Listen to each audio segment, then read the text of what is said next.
नमस्कार दोस्तों हमने पिछली बार व्यवहारिक अध्यात्म पर एक श्रृंखला शुरू करी थी। उसी श्रृंखला को आगे बढ़ाते हुए आज हम व्यवहारिक अध्यात्म पर आगे बात करेंगे। दोस्तों, आपने देखा होगा और आपने फील भी किया होगा कि लगभग हर घर में माँ बाप यह कहते हुए मिल जाते हैं कि बेटा इतने बड़े हो गए हो, तुम्हें अभी तक तमीज़ नहीं आई, बिल्कुल अकल नहीं आई, कैसे बड़ों से बात करते हैं, किस तरह से व्यवहार करते हैं, तुमने कुछ भी सीखा नहीं और तुम अपने से बड़े या बुज़ुर्गों का सम्मान बिल्कुल नहीं करते हो। यह बात लगभग हर घर में हो जाती है, लेकिन कभी आपने ये सोचा कि क्या हम अपने बच्चों को वह नैतिक शिक्षा, वह सम्मान की बातें, वह व्यवहार कैसा होना चाहिए, कैसा करना चाहिए, कभी हमने सिखाया या कभी खुद किया? और यदि ऐसा बच्चे बोल देते हैं आगे से कि आपको भी तो हमने देखा है, आप दादा दादी का या जो बुज़ुर्ग पड़ोसी हैं या जानकार हैं उनका कितना सम्मान करते हैं, उनसे क्या बात करते हैं, कैसे उनकी सेवा करते हैं या कैसे आप देखते हैं, हमने भी तो नहीं देखा। अगर ऐसा बच्चे बोल दें तो उस घर में कोहराम मच जाता है और उसके बाद फिर माँ बाप आगे से और भाषण देने लगते हैं कि तुमने बिल्कुल भी तमीज़ नहीं सीखी, माँ बाप से कैसे बात करते हैं, तुम्हारे को ज़रा सा भी कुछ सिखाने निकल पड़ो तो आगे से सुनने को कुछ ना कुछ मिल जाता है। ऐसी बहुत सी बातें हर घर में लगभग होती ही रहती हैं, लेकिन कभी भी हमने अपने अंदर झांक कर नहीं देखा कि क्या हम बच्चों को वह सब देने की कोशिश कर रहे हैं या दिया है जो हम उनसे एक्सपेक्ट कर रहे हैं। देने या बोलने के नाम पर हम उन्हें रामायण की, महाभारत की या कुछ ऐसी नैतिक कथा कहानियाँ हैं जो हम सुना देते हैं। बहुत से माँ बाप अपने बच्चों को आध्यात्मिक प्रवचन सुनाने के लिए ले जाते हैं, लेकिन हैं सब कथा कहानी और हम खुद उन बातों के ऊपर विश्वास नहीं करते, हम उन बातों के ऊपर खुद चलते नहीं हैं। लेकिन हमारी एक्सपेक्टेशन अपने बच्चों से है कि वह इस बात के ऊपर चलें, वह इस बात को देखें, हम करें या ना करें। तो बताइए कि आप जब खुद किसी चीज़ पर विश्वास नहीं कर रहे, जब आप खुद उस किसी बात पर चल नहीं रहे, तो आप बच्चों से कैसे एक्सपेक्ट कर सकते हैं? आप बच्चों को कैसे कह सकते हैं?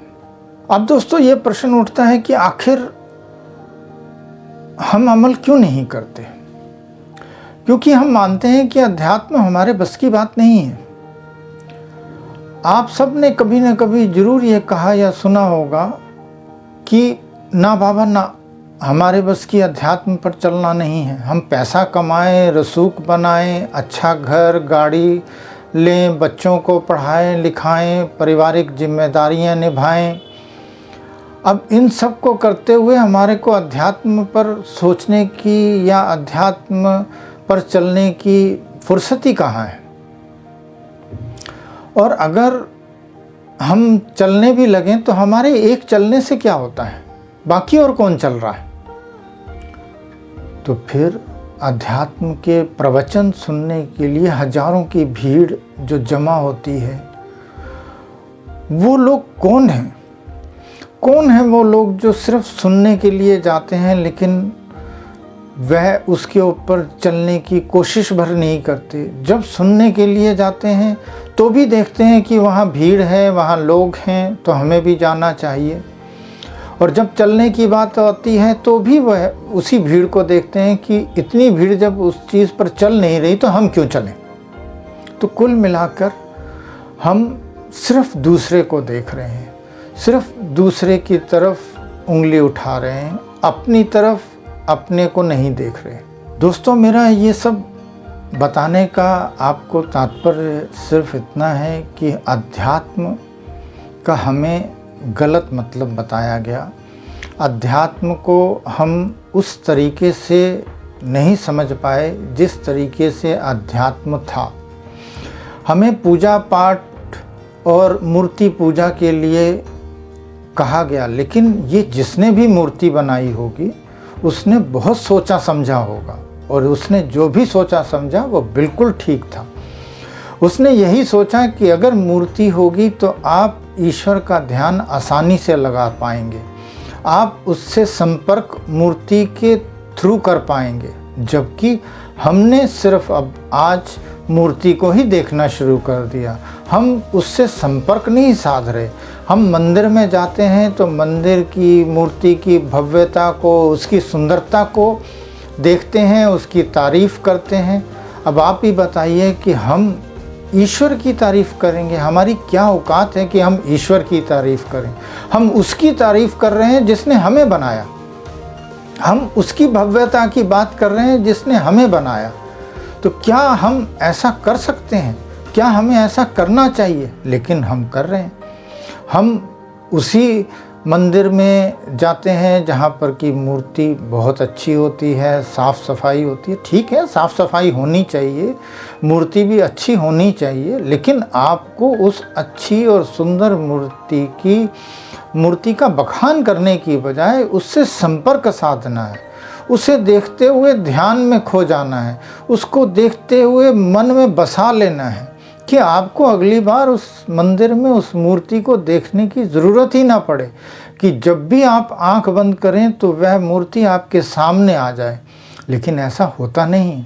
हम तो उस मूर्ति को देखने के लिए, उसकी भव्यता को देखने के लिए रोज़ मंदिर जा रहे हैं, और कुछ समय के बाद वह मंदिर जाना, वह पूजा पाठ करना, वह भव्यता को देखना एक मशीनी हो जाता है। हम एक हैबिचुअल हो जाते हैं उसके, कि हम रोज़ कर रहे हैं। क्या कर रहे हैं हमें नहीं पता, लेकिन हम कर रहे हैं क्योंकि हमें बताया गया, लोगों ने बताया, देखो वो भी कर रहा है, वो भी कर रहा है। हम इसी तरीके से आगे बढ़ते चले जा रहे हैं। लेकिन ये सब क्यों किया गया? यह गलत नहीं था। मूर्ति स्थापना या मंदिर का निर्माण करना, यह कोई भी बात गलत नहीं थी। लेकिन ये सब बातों के पीछे जो असल बात थी वह तो हमारी खो ही गई। हम वेदों की बात करते हैं, वेद हमारे कहते हैं कि ईश्वर निराकार है। जब ईश्वर निराकार है तो फिर आकार को हम क्यों देख रहे हैं? आकार को हम सिर्फ इसलिए देख रहे हैं कि हम उससे संपर्क साध सकते हैं, और ईश्वर अनंत है। एक बार ऐसे ही बुद्ध ध्यान में बैठे थे, तो भगवान बुद्ध जब ध्यान में बैठे थे तो एक व्यक्ति आया और वह आके उनके सामने बैठ गया। तो जब वह सामने आकर बैठा तो बुद्ध ने आंखें खोली और उसके प्रश्न भरी निगाहों को भांपते हुए बुद्ध बोले, बोलिए आप क्या कहना चाहते हैं? तो वह व्यक्ति बोला कि मुझे यह बताइए कि क्या आपने ईश्वर को देखा है? तो बुद्ध मुस्कुराते हुए बोले, हाँ देखा भी है और नहीं भी देखा।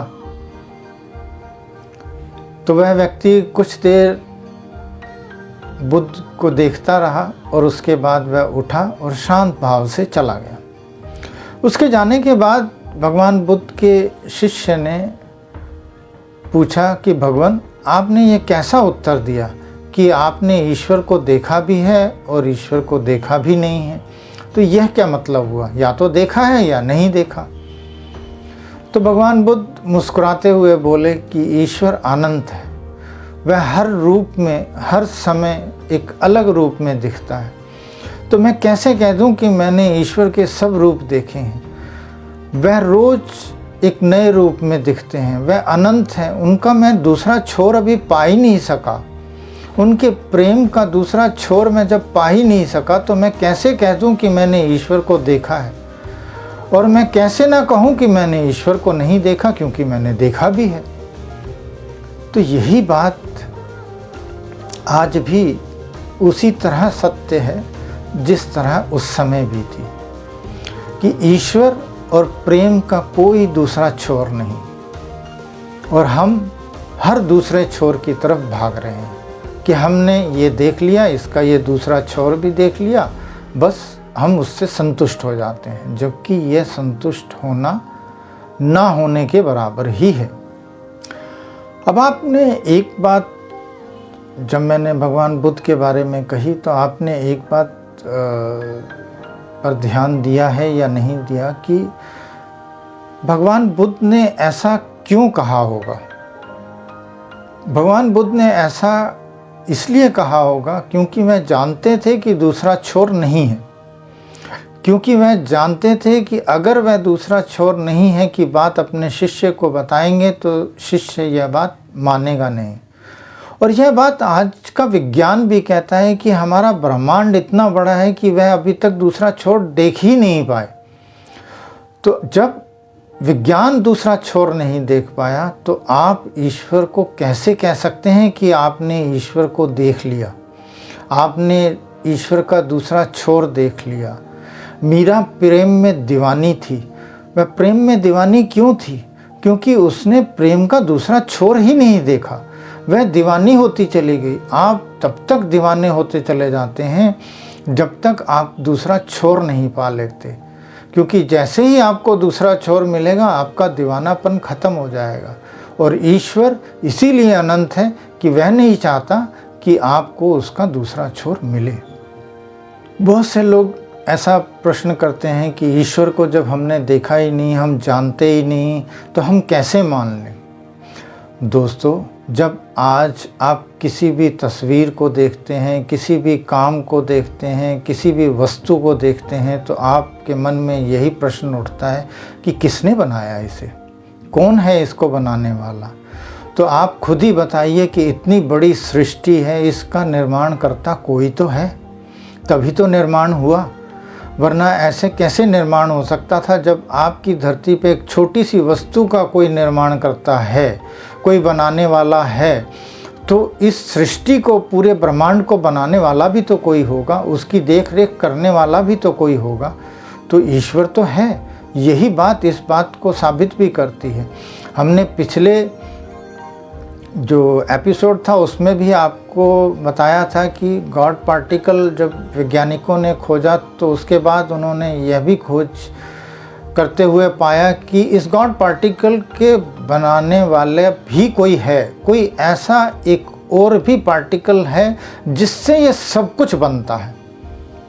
तो अध्यात्म यही तो कहता है कि इस गॉड पार्टिकल से भी आगे एक पार्टिकल है जो खुद ही गॉड है, जो खुद ही ईश्वर है, और वह अनंत है। उसकी खोज अनंत है, जो अनंत काल तक चलेगी और अनंत काल से चल रही है।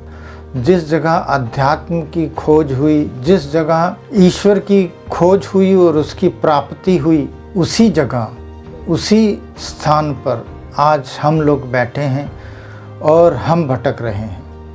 क्यों? क्योंकि हम उसको व्यवहारिकता में नहीं देख रहे, हम आडंबरों में फंस गए हैं। हम पूजा पाठ और कथा याचन में फंस गए हैं। हम लोगों के, बड़े बड़े कथावाचकों के भाषणों में, उनके कथा वाचन में फंस गए हैं। हम अध्यात्म पर भाषण सुनना चाहते हैं, हम अध्यात्म के प्रवचन सुनना चाहते हैं, हम गुरुओं को अपनाना चाहते हैं, लेकिन हम स्वयं किसी चीज़ पर चलना नहीं चाहते। अगले एपिसोड में हम इसी को लेकर आगे बढ़ेंगे। धन्यवाद।